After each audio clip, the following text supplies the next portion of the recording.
¿Qué tal amigos? Bienvenidos una vez más a este subprograma Testigos de Jesús, donde nuestro único objetivo es que ustedes conozcan las maravillas que nuestro Padre Celestial ha hecho en nuestras vidas. Pero lo más importante es que Él también puede hacer esos milagros en tu vida. Hoy nos encontramos con un testigo muy chiquito. Es casi un muchachito. Como se dice en Guatemala, es un ixto. Es un patojo. Pero ¿quién es este ixto, patojo, niño, muchachito? Valerín, qué gusto tenerte acá. No, hombre, el gusto es en mío. Testigos de Jesús. Cuéntale a las personas que están allá en casa cuándo, dónde y por lo que te cuentan, cómo naciste, Valerín. Pues nací aquí en la ciudad de Guatemala, la verdad no conocí a mi papá, nunca lo conocí, porque él nunca me vio nacer, él se retiró, pero siempre estuve con mi mamá. Mi mamá, ahora estoy con una persona que no es mi padre, pero yo sí lo hago llamar como tal, porque se ha encargado de mí. A tal punto de que yo ya no siento que él no es mi padre, yo ya lo siento como una persona importante en mi vida. Entonces yo desde pequeño fui creciendo con ellos dos, entonces nunca sentí aquello de no tener un padre. Entonces, y esto le puede servir tal vez a algunos niños que nos están viendo en casa y que su papá o su mamá se alejaron. ¿Y crees tú que, por ejemplo, si no hubieras tenido la figura del padre de carne y hueso que tú tienes, Dios, Jesús y el Espíritu Santo hubieran jugado ese papel de padre? Sí, ellos siempre están en mi vida, más Dios siempre está a mi lado. Y pues lógicamente no necesariamente se necesita de un padre como para salir adelante, ¿verdad? A veces es difícil, pero uno tiene que comenzar a aceptarlo, ¿verdad? Y a echarle ganas. Entonces, naces en en tus primeros años, apoyado con tu mamá y con la pareja de tu mamá, a quien toma el papel de padre. Pero en este nacimiento, así de muy chiquito, ¿te recuerdas si te cuentan que eras llorón, un bebé tranquilo, un bebé comelón? ¿Qué te han contado ahí cómo eras de bebito? Que bien chillón, la verdad. O sea, mis papás siempre bromeaban conmigo cuando era pequeño, me decían, se hacían los muertos. Y yo decía, no, así no la quiero, que nos vayamos y vámonos. Y lloraba mucho por todo, sí. O sea que, chillón. Patojo chillón. Patojo chillón. Pero ya no. ¡Ya no! Ahora ya no. ¿Qué te hizo cambiar? ¿Por qué crees que ahora sos un patojo risueño y no un patojo chillón? No sé, el tiempo. Ya uno va madurando poco a poco y ya no es lo mismo ser niño, ¿verdad? ¿Sos maduro? Pues más o menos yo diría que sí, cierta parte. Y estos primeros años de tu vida, ¿te cuentan cómo fue tu bautizo? ¿Tenés idea? ¿Te han comentado dónde y cómo fue el relajo ese de bautizarte? Pues me lo han contado, pero no es como vivirlo, ¿verdad? Ajá. No es como la primera comunión que uno de esos sí se recuerda. Paciencia, piojo, que vamos por bautizo, todavía no hemos llegado a primera comunión. Contame, ¿cómo te cuentan que fue tu bautizo? Pues que me lo vayan contando así tan detalladamente, no. Pero, o sea, quizá no podría darte en detalles. Exacto, ¿sabes en qué iglesia fue? No. ¿No? No me recuerdo. Es que me lo dicen, pero soy así como muy olvidadizo. No. Muy bien. Y en estos primeros años, ¿dónde empezás a estudiar? ¿Te recuerdas dónde estudias parvulitos, prepa? Sí, estudié en el Jardín Santa Ana. ¿Quién es Santa Ana? Así se llama el jardín. ¿Y quién es Santa Ana? Pues eso, bueno. No sabes. No, y nunca preguntaste, estudiabas en el Jardín Santa Ana. Estaba chiquitío. Hubieras llegado. Bueno, ¿y quién es Santa Ana? Bueno, sí, no pregunté. ¿Y en primaria dónde estudiaste? En el San Francisco. ¿Quién es San Francisco? En San Francisco, el que amaba a los animales y todo. De ese sí tenés noción. Sí, porque ya estaba más grande. Es que de chiquito no era de preguntar ese tipo de cosas. Entonces, empezás tus primeros años en colegio católico. Y religión era una clase. Donde sí, tenías que llevar una clase, leer la Biblia y hacer tareas de religión. ¿Te gustaba? Sí, o sea, no, hay personas, digamos, ahí sí solo se admitían personas católicas, ¿verdad? Entonces, la clase de religión, si uno la podía recibir, yo no le veía nada de malo, era una clase normal. Y habían algunos que decían, qué hueva, era religión. Pues sí, porque era mucho de clases de que te dictan, hay que copiar y copiar y copiar. Y pues habían unos que sí se aburrían, como lenguaje, que es una clase. Pero a mí sí me gustaba, porque cuando daban una charla sobre Dios, era un momento como para reflexionar. Uno se quedaba, bueno, no he hecho esto, no he hecho el otro. Entonces sí, era una clase Sí, era una bonita. clase muy bonita. ¿Qué clase no te gusta? Nunca me ha gustado física, deporte, no sé, no es que sea así, que nunca haga nada, quizá un poco, pero no sé, no la veo muy indispensable en el colegio. Entonces, ahorita en el colegio... Estás hablando con un beisbolista de 30 años. No, Cuidado con tus respuestas. Es que es diferente el deporte a hacer ejercicio. A la clase de educación física y gimnasia y correr. No me gusta. A veces es aburrido, ¿verdad? Sí, cuando te toca solo correr. Y la favorita de todos. Yo quería el único al revés. Porque es recreo doble. Sí. Y dentro de las clases que sí te gustan, ¿cuáles son las clases que disfrutas en el colegio? Clases como mate, física. Yo soy al revés, porque a muchas personas no les gusta esa. No. Pero a mí me encanta. Sí, es que ya da lugar a que uno pueda pensar, uno pueda buscar formas diferentes de realizar las cosas. Y me gusta, la verdad me gusta. Ok. Quizá otra que no me gusta el lenguaje. Lenguaje. Pero es que sí, fíjate que por alguna razón, para los que no saben, este programa es pregrabado. Hoy por la mañana estuvimos conversando con una persona que también es adorador, Rodrigo, y él es ingeniero y su clase favorita era matemática. Y entonces dice cómo Dios va preparando desde niños tu futuro. Hasta ahorita no sabemos qué vas a hacer de grande. Sí. Pero por fe confiamos en que esas clases como matemática, que es la que a ti te gusta, o las numéricas, o las científicas, exacto, va a ser el Señor el que te está preparando para lo que vas a tener que hacer en tu vida para llevar el pan a tu mesa. Sí. Entonces, dale duro, que cuando necesites chamusca de béisbol me avisas y vamos a jugar tranquilos y en paz. Dentro de tu casa, ¿cómo son tus primeros años de vida? ¿Era una casa donde rezabas con tu mamá, rezaban por los alimentos, daban gracias a Dios, leían la Biblia o no mucho? No, bien, sí, todo, íbamos a la iglesia y todo, sí, en familia sí lo compartíamos. ¿Iban a la iglesia? ¿Qué días? Domingos más que todo, y cuando yo iba a cantar, porque cantaba misas, entonces... Paciencia, recién estás entrando en parvulitos y ya andas cantando.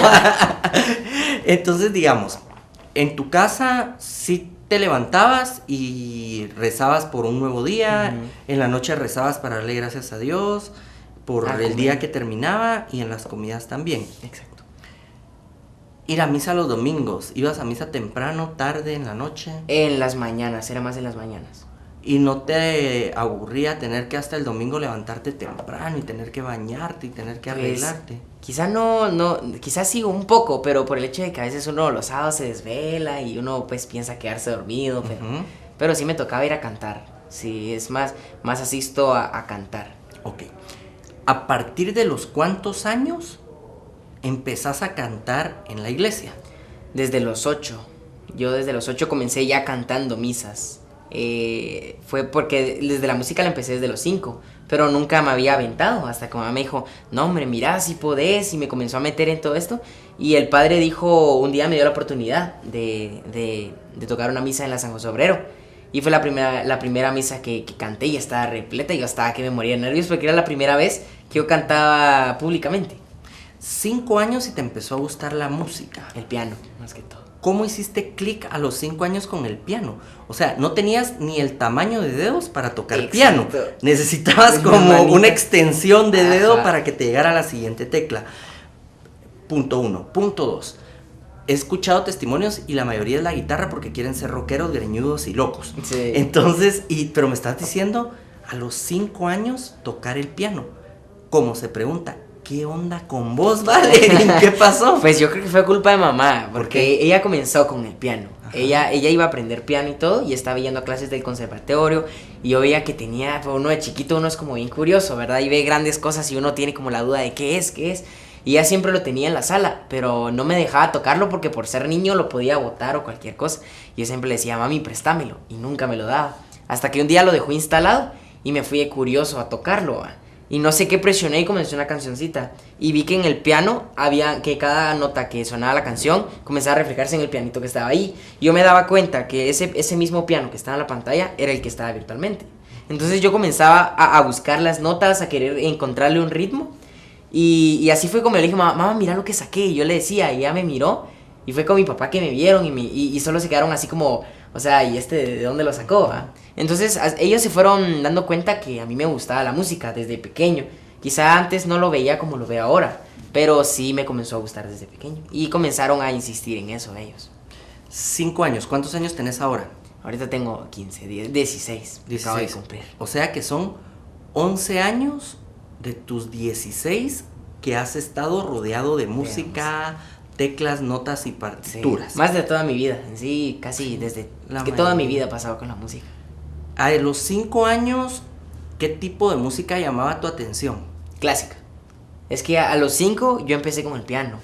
Nunca me imaginé cantar, pero me gustaba el piano. Entonces me gustan las canciones clásicas y más que ahí estaban grabadas. Entonces, vale, en tiempo.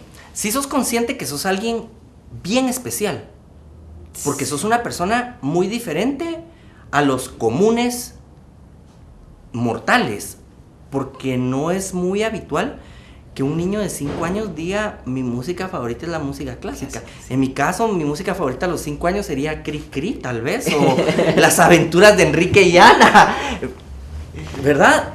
¿Sí sos consciente de eso? Sí, es que la mayoría cuando le gusta más el rock y música así, pero más allá de ese tipo de música no se aprecia lo que en verdad es música. En la música clásica sí, hay más matiz, muchas cosas que llaman más la atención en la música. Imagínate pues, mis grupos favoritos son de rock y pop rock. ¿Qué hace diferente a un grupo de estos a la música clásica, desde tu perspectiva? Como desde mi perspectiva sería musicalmente, porque no es... lógicamente el rock sí, o sea, no es malo, porque dicen que es malo, porque... Estamos hablando musicalmente, no estamos entrando ahorita en una cuestión religiosa, exacto, digamos. Lo discrimina mucho, pero para mí es mejor la clásica porque lleva más de un conocimiento musical. Tiene más conocimiento musical una persona que toca música clásica a la que toca rock. O sea, es como más simple, por decirlo así.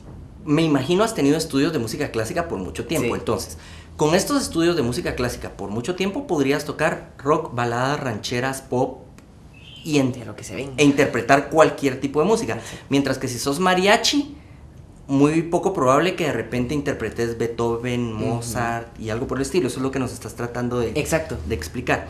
Entonces sos un niño de 5 años que podías haber sido tu artista favorito, un personaje de pop infantil, pero no, decidís música clásica. Y dentro de este género, ¿quién es tu artista predilecto? Mozart. ¿Por qué? ¿Qué tiene Mozart que no tenga Beethoven, por ejemplo? Bueno, sí, iba a decir Beethoven después de eso, ¿verdad? Que los dos, o sea, su música es muy, muy penetrante en uno, en personas como yo. O sea, yo al oír una canción me identifico con lo que quieren decir, aunque no tenga letra. Porque es una orquesta, o solo el piano, o violines. Pero toda esa música mezclada te hacen sentir lo que en verdad él quiere dar a expresar. ¿Qué te hace sentir Mozart? Él más alegría, más emotividad, positivismo. Beethoven es más de tristeza, soledad, es más depresivo. Su música es más opaca, más como llenadera. Son distintos los ámbitos en los que los dos se desarrollan, ¿verdad? Mozart es de música más alegre. Digamos, voy a permitirme una comparación que sé que te va a desagradar mucho. Pero Mozart es salsa y Beethoven es rock oscuro. ¿Podría ser eso un poco tratando de entender lo que decís? No. ¿Cómo es la cosa entonces? No, porque si digamos salsa sería algo alegre, pero alegre como positivismo. No, porque la salsa también es depresiva, ¿no? Ajá. Pero a cambio Beethoven no es como soledad, como el hecho de meterte en la canción y meditar. Es más, la canción es más llena, es como más como pones a Beethoven y, ay, qué depre estás, o sea, porque la música es muy vacía, pero no vacía que sea mala, sino que es muy triste, la verdad. A cambio, Beethoven es más emotivo, sus canciones, por ser los acordes, a veces los acordes mayores muestran más emotividad, más positivismo, la canción se ve más alegre. A cambio, cuando son acordes menores, la canción se ve como robusta, como seria. Ok, Valerín, entonces empezás a estudiar música después de haber tomado sin permiso, aunque tú lo adornaste y dijiste, fui a curiosear. No, tomaste sin permiso el teclado de tu mamá. Entonces, después de tu curiosidad no autorizada, empezás a estudiar música. Sí. ¿En dónde? Empecé en la Gómez Prado, a música de leer partituras. Sí, comencé con eso, ya había agarrado oído, yo oí una canción y la sacaba oído, pero sí se necesita mucho también el conocimiento de partituras y solfa, y ahí fue donde lo aprendí. ¿Quién era ese maestro que tenía la paciencia de explicarte a leer No me recuerdo de su nombre, es que estaba demasiado pequeño. Yo solo me recuerdo de las instalaciones a lo lejos y de la solfa, que era lo que me mantenía practicando, pero no me recuerdo del profesor. ¿Tenés algún profesor de música que recordes y digas, este señor me ayudó, me cambió, me motivó, me hizo llegar a otro nivel? Otto, se llamaba Otto. Fue mi profesor de piano, pero ya más grande, tenía 11 años. ¿Recordás el apellido de Otto? Otto... No me recuerdo ese apellido. ¿En dónde te daban clases? En una academia que se llama NART. Ahí estaba, eso fue en el 2011, fue hace mucho. Y es que él tenía una manera de expresar no como muy recta, sino una forma más divertida ante uno que es niño, ¿verdad? Y me gustaba mucho recibir clases con él. Era muy bueno. Gracias, Otto, por haber echado más leña al fuego de tu música, ¿verdad? Exacto. Y los primeros años de tu educación en el colegio. Obviamente no te voy a preguntar cuál era tu clase favorita porque era música. Pero aparte de música, ¿qué otras clases te gustaban dentro de tu educación regular de mate, ciencias sociales? ¿Cuál disfrutabas? Quizá me gustaban todas, excepto las que eran de contenidos. O sea, como sociales o lenguaje, en donde había que leer y copiar mucho. Eso esas clases no me gustaban. Me gustaban más las clases prácticas, por decirlo así. ¿Tu primera comunión, te recuerdas dónde la hiciste? ¿Cómo fue? Sí, fue en la San José Obrero, porque recibí la catequesis en el colegio San Francisco de Asís. Y me recuerdo que llevaba un trajecito azul, con una vela, y estaba con todos mis compañeros, ¿verdad? Y sí me recuerdo, estaba nervioso cuando iba a recibir la comunión. ¿Por qué razón estaba nervioso? No sé, porque quizá nunca lo había hecho. Entonces me sentía raro, porque yo veía que la gente lo hacía cuando era chiquito. Y yo decía, yo no lo hago porque soy chiquito. Pero ya la primera vez uno pasar, no sé, no era miedo, sino nervios. Explícame, ¿qué es para un niño, ahora que sos joven, la primera vez que uno comulga? ¿Qué significó, qué representó eso en tu vida? Recibir a Cristo por primera vez. Es la primera vez que uno lo recibe en iglesia, ¿verdad? Porque uno puede recibirlo no necesariamente durante la comunión, sino en la oración. Explícame eso. Que uno puede recibir a Dios en una oración, tenerlo, platicar con Él, pero no es como una manera más física. ¿Cómo recibe a uno a Jesús en una oración? Es que lógicamente es en el corazón, ¿no? Es como más espiritual, no es una forma física. Pues metiéndose mucho en la oración, ¿no? Platicando con Él, meditando. Pero Valerín, uno platicar con Dios... Pero si Dios no te responde de vuelta, no es como que texties y le mandes un mensaje y Él te diga, cheer up. ¿Cómo funciona eso? Porque es una oración donde uno le cuenta, aunque no te responda, uno sabe que está ahí. Aunque Él no te diga sí, sino uno platicar con Dios no es como una conversación donde yo te hablo, tú me respondes, sino una conversación donde uno le cuenta a Él. ¿Qué hizo ese día? ¿Qué hizo hoy en la mañana? ¿Qué pienso hacer? ¿Cuáles son mis metas? Ah, pero ¿y si no te oye, entonces qué chiste?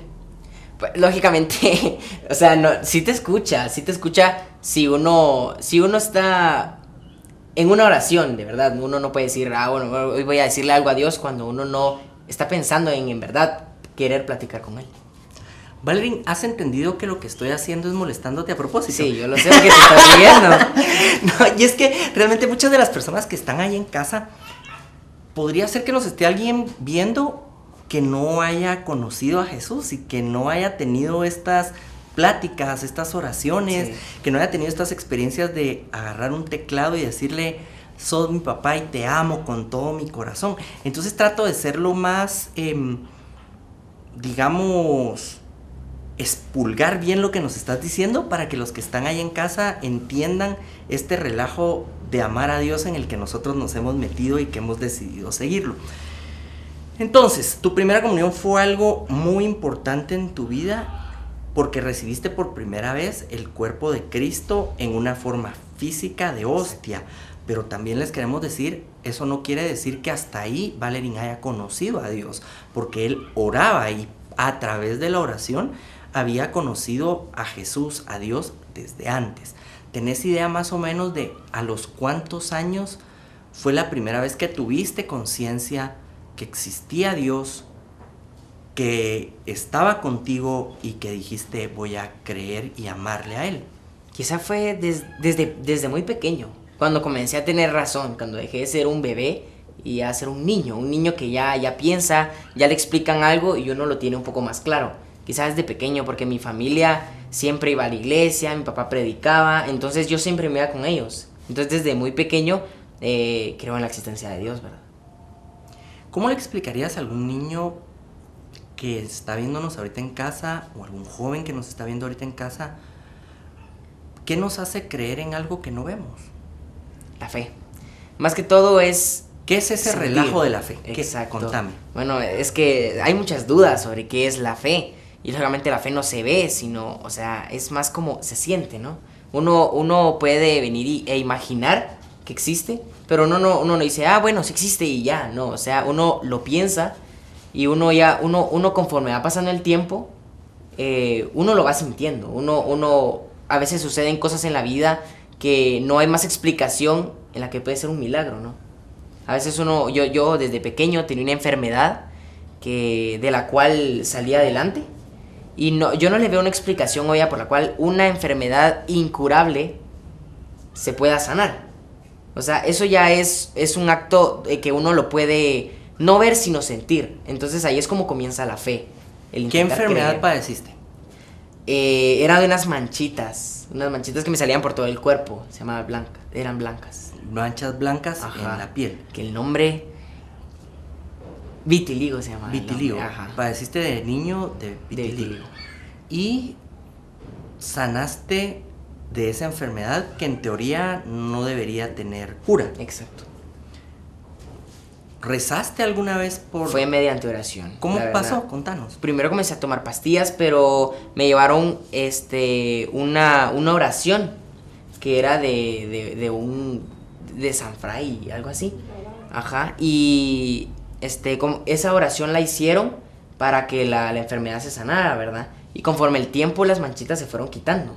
Entonces nosotros con mi familia estábamos felices, ¿verdad? ¿Quién te sanó? Pues fue en familia que rezamos, pero me preguntas si quién me sanó. ¿Quién te sanó? Pues por decir que Dios, ¿no? Ok. Solo era pregunta con cascarita tirada. Sí. Porque me dijiste, hice la oración de San Fray. Ni siquiera recordabas Fue quién era. fue una oración. Ajá. Después me dijiste, oré en familia. Y te tiré esta cáscara de banano para que dijeras, me sanó mi familia. O me sanó San. Pero fuiste muy consciente de decir, realmente, ¿de quién recibimos la sanidad? De Dios. ¿De quién recibimos la salvación? De Dios. ¿De quién recibimos el amor? De Dios. ¿Y quién es ese intermediario que Dios usa para tenernos cerca? La familia. La familia. Y ahí pueden haber muchas personas, ¿verdad? Porque puede ser la familia, podría ser un sacerdote, podría ser un amigo, él puede utilizar a muchos ángeles para que lleguen a nuestras vidas y se manifiesten en nosotros.